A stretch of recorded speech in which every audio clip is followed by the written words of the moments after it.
नमस्ते दोस्तों, आप सभी का हमारे YouTube चैनल पर स्वागत है। सभी को जय श्री कृष्णा। आज हम आपको कार्तिक महात्म का 30वां अध्याय सुनाएंगे। राजा पृथु पूछते हैं, हे नारद जी, भगवान का अत्यंत प्रिय भीष्म पंचक व्रत कैसे प्रसिद्ध हुआ? तब नारद जी कहने लगे, हे राजा पृथु, यह व्रत आदिकाल से है, परंतु बीच में लुप्त हो गया था। फिर यह कैसे प्रसिद्ध हुआ, सो कथा हम तुमसे कहते हैं, सुनो। श्री कृष्ण जी ने भीष्म जी के इस व्रत का वृतांत कहा। तब सर्वप्रथम भीष्म जी ने इस व्रत को किया। इसी कारण तभी से यह व्रत भीष्म पंचक के नाम से प्रसिद्ध हुआ है। हे राजन, भगवान श्री कृष्ण जब पांडवों की ओर से दूत बनकर कौरवों को समझाने गए तो सबसे पहले वह विदुर जी के पास पहुंचे। विदुर जी ने उनका अत्यंत आदर सत्कार किया। फिर श्री कृष्ण जी भीष्म जी के पास गए। वहां जाकर कुशल क्षेम पूछने के बाद श्री कृष्ण जी ने अपने आप का संपूर्ण वृतांत भीष्म जी से कहा। तब भीष्म जी कहने लगे कि हे भगवान, त्रिलोकी नाथ होते हुए आप पांडवों की ओर से ही दूत बनकर क्यों आए? आपका पांडवों के साथ इतना प्रेम क्यों है? तीनों लोक आपके वश में है। तब पांडव के पास ऐसा क्या वशीकरण मंत्र है, अथवा उन्होंने ऐसा कौन सा व्रत, तप अथवा यज्ञ किया है जिसके कारण आप उनके वश में हो गए हैं? तब श्री कृष्ण जी हंस कर बोले, हे गंगा पुत्र, यद्यपि ये अत्यंत गुप्त वार्ता है, फिर भी मैं तुमसे कहता हूँ। उन्होंने एक ऐसा व्रत किया है जो मुझको अत्यंत प्रिय है, इसलिए मैं उनके वशीभूत हूँ। अब मैं उसका वृतांत तुमसे कहता हूँ। पूर्व काल में उज्जैन नगरी में 5 ब्राह्मण कवि, शुचि, दृढ़, दंत और हंस नाम वाले निवास करते थे। तीनों ही वेदों को जानने वाला, रूपवान, युवावस्था को प्राप्त, गंधर्व विद्या में अति प्रवीण थे। वे अनेक देशों में घूमते फिरते और अपनी गान विद्या का प्रदर्शन करके खूब द्रव्य प्राप्त किया करते थे। एक समय वे मथुरापुरी में सुवीर नाम वाले राजा के पास आए। संगीत कला में निपुण होने के कारण उन्होंने राजसभा में जाने की इच्छा प्रकट की। वे 4 दिन उपवास करते रहे और अत्यंत पवित्र श्री यमुना जी में स्नान करते रहे। फिर उन्होंने किसी से राजा का संपूर्ण वृतांत सुना। उसने बताया कि राजा की कादम्बरी नाम वाली एक भोग पत्नी है। वह संगीत विद्या में निपुण, राग तथा कंठ में अत्यंत प्रवीण, नाचने में दक्ष तथा रूप यौवन में अद्वितीय सुंदरी है। वह प्रतिदिन एकांत में राजा के साथ नृत्य करती तथा गाती है। ऐसा सुनकर वे ऐसे स्थान पर जाकर खड़े हो गए जहाँ से नृत्य तथा ताल का शब्द सुनाई पड़ता था। फिर राजा के पास आने जाने वालों के समीप जाकर कहने लगे, बड़े ही दुख की बात है कि राजा के पास नृत्य कला का जानने वाला कोई नहीं है। वीणा में 2 तार ढीले हैं, तार बराबर नहीं है, बाजे में नृत्य शुद्ध नहीं है। इस प्रकार की बातें ये प्रत्येक से कहते रहे। तब तक कि किसी ने ये बात राजा से जाकर कह दी। राजा ने तत्काल जहाँ पर कादम्बरी का नृत्य हो रहा था उन 5 को बुलाया। वहाँ पहुँचकर उन्होंने राजा को आशीर्वाद दिया और बैठ गए। कादम्बरी ने उनको संगीत विद्या में अति निपुण समझकर विशेष नृत्य किया।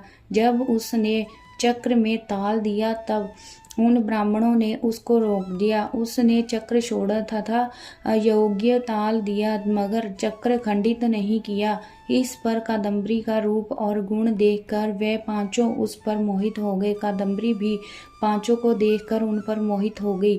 उसने रात्रि को चोरी छिपे ब्राह्मणों के पास अपनी सखी के हाथ यह संदेश भेजा कि तुम 5 में से एक प्रतिदिन नगरी से दूर उत्तरी कोण में यमुना तट के समीप जन शून्य लताओं से ढका हुआ अत्यंत नामक तीर्थ है, वहाँ पर मेरे पास आकर अपनी अपनी विद्या तथा गुण का प्रदर्शन करें। मैं भी वीणा तथा राग की अपनी कुशलता दिखाऊंगी। भगवान कहते हैं, हे भीष्म जी, एक ब्रह्मचारी जो मेरा भक्त था, दुष्ट संगति के भय से गांव से अति दूर वहां रहता था। उन दिनों वह भीष्म पंचक व्रत करता हुआ देवालय में मेरा पूजन करता था। कार्तिक शुक्ला एकादशी के दिन उन संगीतज्ञ ब्राह्मणों में से कवि नाम वाला ब्राह्मण वहां पर आया। कदम्बरी भी मुनि के उस स्थान पर पहुंच गई। वहां मुनि ने जिस प्रकार पूजा की, उस कवि नामक ब्राह्मण ने भी उसी प्रकार भगवान का पूजन किया। उसके बाद वीणा लेकर गान करने लगे। उस मुनि ने क्योंकि अपना मन जीता हुआ था, इस कारण उसने गान सुनकर भी क्रोध नहीं किया। सारी रात कदम्बरी और कवि गायन व नृत्य करते रहे। मुनि को गोबर का आचमन करते देख कवि ने भी वैसा ही किया। प्रातःकाल होते ही कादम्बरी राजमहल में पहुंच गई। मुनि की संगति से उसके समस्त पाप दूर हो गए। इस कारण द्वादशी के दिन कवि अपना समस्त द्रव्य दान करके विरक्त हो गया। दूसरे दिन शुचि आया। उसने भी कादम्बरी के साथ रात्रि भर नृत्य गायन किया और मुनि की भांति हमारा पूजन करके गोमूत्र का आचमन किया। फिर प्रातःकाल होते ही वह भी अपना धनादि धन करके विरक्त हो गया। उसने निश्चय किया कि जिस प्रकार कदम्बरी के नृत्य गायन व रूप को देखकर मुनि का मन चलायमान नहीं हुआ, उसी प्रकार मुझे भी अपने मन को वश में करना चाहिए। त्रयोदशी के दिन दृढ़ नाम वाला ब्राह्मण कदम्बरी से मिलने आया और नृत्य गायन करने के बाद मुनि की तरह पूजन व गौ का दूध पीकर विरक्त होकर चला गया। चतुर्दशी को वहां पर दंत नाम वाला ब्राह्मण आया और वे पहले वाले अपने बंधुओं के समान कदम्बरी के साथ नृत्य गायन करके मुनि से बचे घी का पान करके शुद्ध चित्त होने के कारण विरक्त हो गया। सबसे अंत में पूर्णमासी को हंस नामक ब्राह्मण ने आकर मुनि को देख उनको नमस्कार किया और यमुना में स्नान कर आंवले के वृक्ष के नीचे बैठकर श्राद्ध कर्म किया। भगवान कहते हैं, हे भीष्म जी, कार्तिक के महीने में हमारा पूजन तथा दान पुण्य करने से करोड़ों यज्ञों का फल प्राप्त होता है। अतएव हंस नामक वह ब्राह्मण सत्संग पूजन तथा मुनि के बचे हुए दही का पान करके विरक्त हो गया और अपना सब धन दान करके तीर्थ यात्रा पर चला गया। उधर राजा ने मंदिर में कादम्बरी के जाने का समाचार सुनकर उसे महल में बंद कर दिया, जिससे वह मंदिर न जा सकी। कार्तिक मास में हमारे सामने नृत्य गान करने के कारण वही कादम्बरी द्रौपदी हुई और हंस नाम वाला वह ब्राह्मण आंवले के वृक्ष के नीचे श्राद्ध आदि करने से युधिष्ठिर हुआ। एकादशी के जागरण के कारण कवि अर्जुन, शुचि, सहदेव, दंत, नकुल और दृढ़ नाम वाला पराक्रमी भीम हुआ। और हे भीष्म जी, वस्तुतः इस व्रत के प्रभाव से ही मैं पांडवों के वशीभूत हूँ। अब तुम्हारे द्वारा यह पंचक व्रत किए जाने से यह तुम्हारे नाम से ही व्याख्यात होगा, अर्थात भीष्म पंचक व्रत कहलाएगा। इस व्रत के अंत में ब्राह्मणों को भोजन कराकर यथाशक्ति दान दक्षिणा देनी चाहिए। जय श्री कृष्ण। अब हम 31वां अध्याय पढ़ेंगे।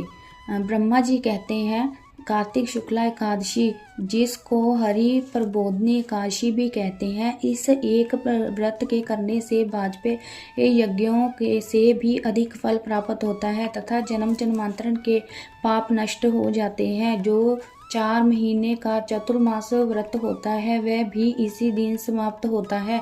इस दिन व्रत रखकर ओम नमो भगवते वासुदेवाय इस मंत्र का जाप करें। तत्पश्चात रात्रि को जागरण करें तो सब एकादशियों का फल प्राप्त होता है। भीष्म पंचक व्रत कार्तिक शुक्ला एकादशी से आरंभ करके पूर्णिमा को समाप्त होता है। इस दिन ऋषि व पितरों का तर्पण करना चाहिए। भीष्म पंचक में नित्य ही भीष्म जी का तर्पण करना चाहिए। वसु के अवतार शांतनु के पुत्र, चंद्रवंश में उत्पन्न वैगपद गोत्र, संस्कृत प्रवर वाले, संतति रहित गंगा के पुत्र, सत्यव्रती आजन्म ब्रह्मचारी भीष्म जी का तर्पण करने से संपूर्ण वर्ष के पाप नष्ट हो जाते हैं। भीष्म पंचक व्रत करने वाला पूर्णमासी व एकम को ब्राह्मणों को खीर का भोजन करवा तथा दान दक्षिणा देकर उन्हें संतुष्ट करें।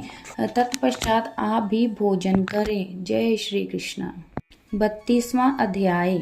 सूत जी कहते हैं, ध्वजारोपण सब पापों को नाश करने वाला है। चारों वर्णों में से जो कोई भी भगवान के मंदिर में झंडी लगाता है, वे ब्रह्मा आदि देवताओं से पूजित होकर विष्णु लोक को प्राप्त हो जाता है।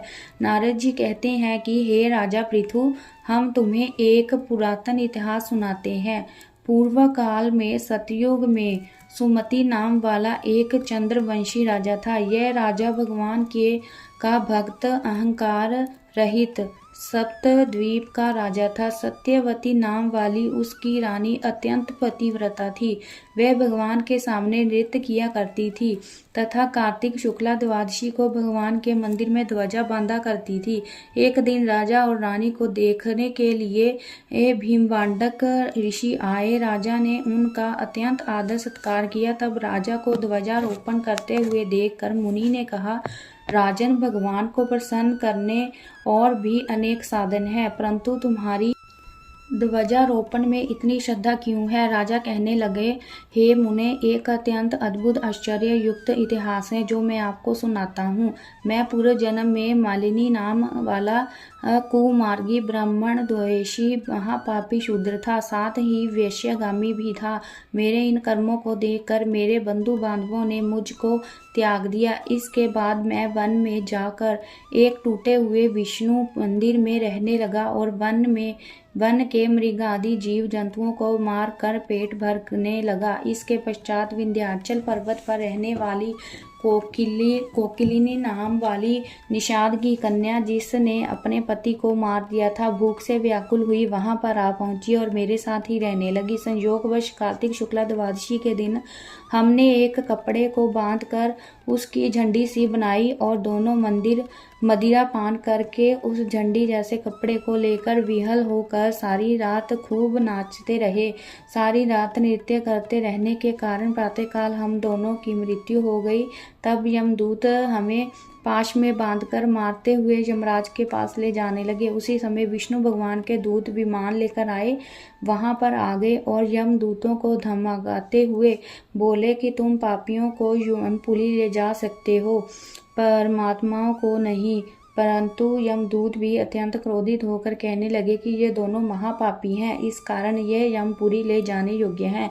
इन दोनों ने जीवन भर एक भी पुण्य कार्य नहीं किया। तब विष्णु पार्षद कहने लगे कि खेद की बात है कि तुमको धर्म अधर्म का कुछ भी ज्ञान नहीं है। ये ठीक है कि ये दोनों सारी आयु महापापों से रत रहे हैं, परंतु इन्होंने कार्तिक शुक्ला द्वादशी को भगवान के मंदिर में ध्वजारोपण तथा नृत्य किया है।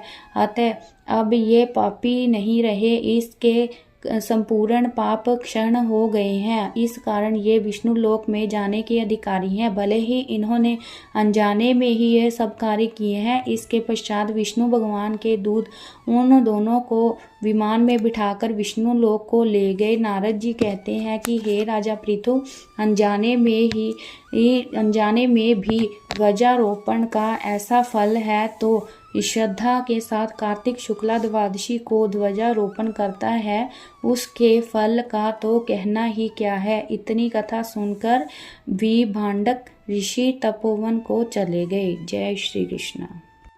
अध्याय 33।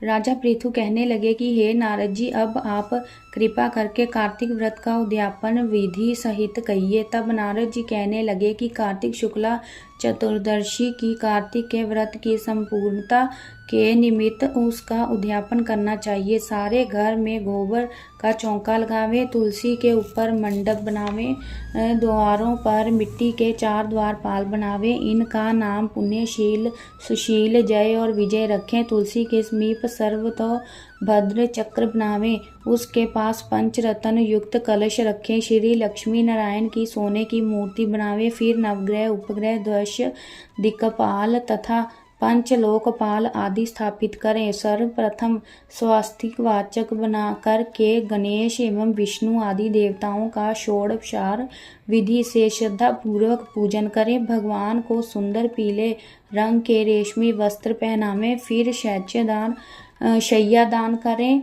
ब्राह्मणों को भोजन करावें, गौ की पूजा करके गोदान करें। एक ब्राह्मण को सप्तनीक भोजन करवावें।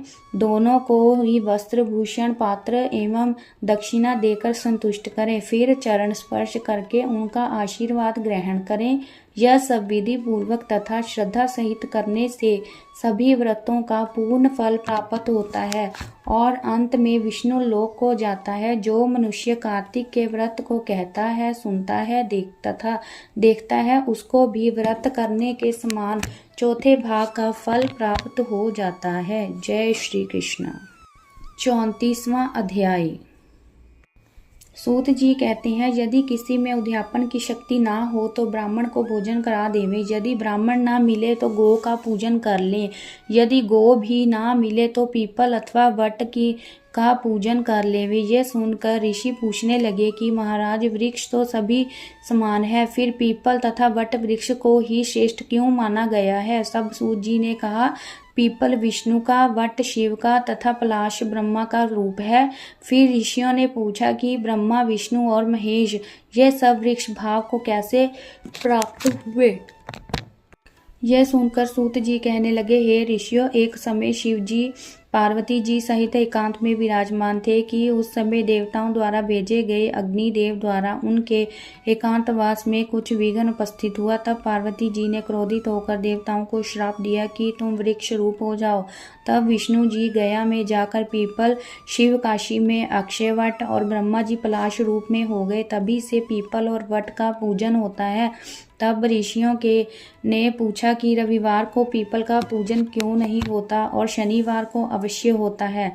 इसका क्या कारण है? सो भी कृपा करके कहिए। सूत जी कहने लगे, हे ऋषियों, समुद्र मंथन के समय जब 14 रत्न समुद्र से उत्पन्न हुए तब श्री विष्णु भगवान ने कौस्तुभ मणि और लक्ष्मी जी को स्वयं ग्रहण कर लिया। तब भगवान लक्ष्मी जी के साथ विवाह करने लगे तो लक्ष्मी जी ने कहा कि भगवान, मेरी एक बड़ी बहन भी है जिसका नाम दरिद्रा है, अतः पहले उसका विवाह होना चाहिए। विष्णु जी ने लक्ष्मी जी के ये वचन सुनकर उनकी बड़ी बहन ज्येष्ठा उद्दालक ऋषि को सौंप दी।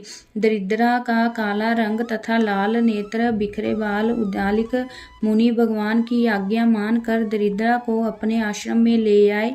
वहां आकर दरिद्रा ने देखा कि आश्रम में वेद पाठ तथा हवन हो रहा है। यह देख उसने मुनि से कहा कि मैं यहाँ पर नहीं रह सकती, जहाँ पर चोरी, जारी और ब्राह्मणों का अपमान होता है, मैं वहीं पर रह सकती हूँ।